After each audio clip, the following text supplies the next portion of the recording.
আমরা মেইন স্ট্রিমে আসতে দেইনি। অর্থাৎ আপনি মেইন স্ট্রিম বলতে পার্লামেন্টের নির্বাচনে মেজরিটি সিটে জিতে আসতে দেন নাই। That is called election engineering. ফলে এইখান থেকে, এই কথা থেকে জনগণের বিশ্বাস করার সুযোগ আছে যে আপনি হচ্ছেন সেই ইঞ্জিনিয়ারিং এর একজন আত্মস্বীকৃত রাজসাক্ষী।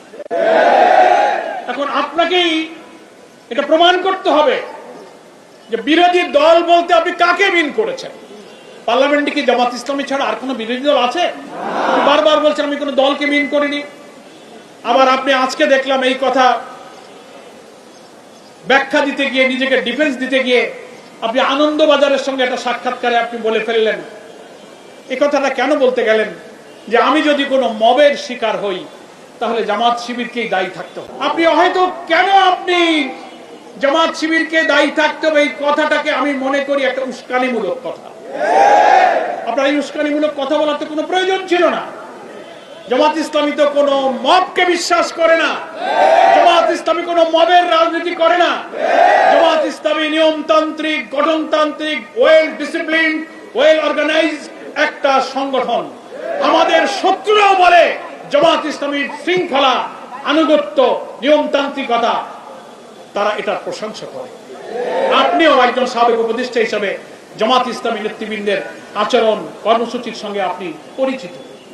আপনি কেন হয়তো কোনো কিছুই তো ঘটেনি, সিম্পল আমরা আপনার এই বক্তব্যের একটা জুডিশিয়াল ইনকোয়ারি দাবি করেছি। তা আমরা তো দাবি করতেই পারি। এত বড় একটা ইঞ্জিনিয়ারিং হলো আর আপনি বললেন যে আমরা এই মেইন স্ট্রিমে আসতে দেয়নি। আপনার কথাই তো সাক্ষী দেয় যে আপনি আমাদেরকে নির্বাচনে মেজরিটি হতে বাধা দিয়েছেন। তবে আমরা বিশ্বাস করি আপনার একার পক্ষে হয়তো সম্ভব নাও হতে পারে। এত ইঞ্জিনিয়ারিং এর সঙ্গে এত বড় একটা মাস্টার প্ল্যান যারা করেছেন, আপনার সঙ্গে আর কে কে ছিলেন দয়া করে তার নামগুলো প্রকাশ করুন। তিনি যদি অন্তরের দিক থেকে সিনসিয়ার থাকেন, অপরাধ না করে থাকেন, তাহলে তিনি অকপটে তার এই বক্তব্যের ভুল স্বীকার করতে পারেন যে আমি আমার কথা ভুল বলেছি। যতক্ষণ তা না বলবেন ততক্ষণ দেশবাসীর বিশ্বাস করার যৌক্তিক কারণ আছে যে আপনি জামাত ইসলামীকে বিরোধী দল থেকে সরকারি দলে আসার পথে আপনারাই বাধা দিয়েছেন। জনগণ মনে করেছিল সংখ্যাগরিষ্ঠ আসনে জামাত ইসলামী 11 দল জিতবে, 168-70 উপরে আমরা আসন পাবো। আপনারা প্ল্যান করে সেটাকে 100-র নিচে থামিয়ে দেওয়ার চেষ্টা করেছেন। রাত 10টার পরে কেন সম্প্রচার আপনি বন্ধ করলেন? ভোট গণনায় মেকানিজম করা হয়েছে, 100-200 ব্যালটের বান্ডিল করা হয়েছে, দাড়িপাল্লা বান্ডিলের ভিতরে উপরে ধানের শীষের বান্ডিল দিয়ে 200 ধরে গুলে দেওয়া। রেজাল্ট শিটে টেম্পারিং করা হয়েছে, কাটাছেঁড়া করা হয়েছে।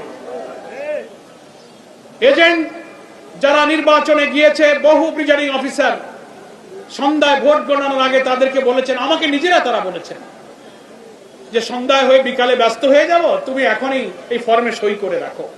গণনা এবং ফলাফলের আগেই বহু এজেন্টের কাছ থেকে স্বাক্ষর দিয়ে রাখো।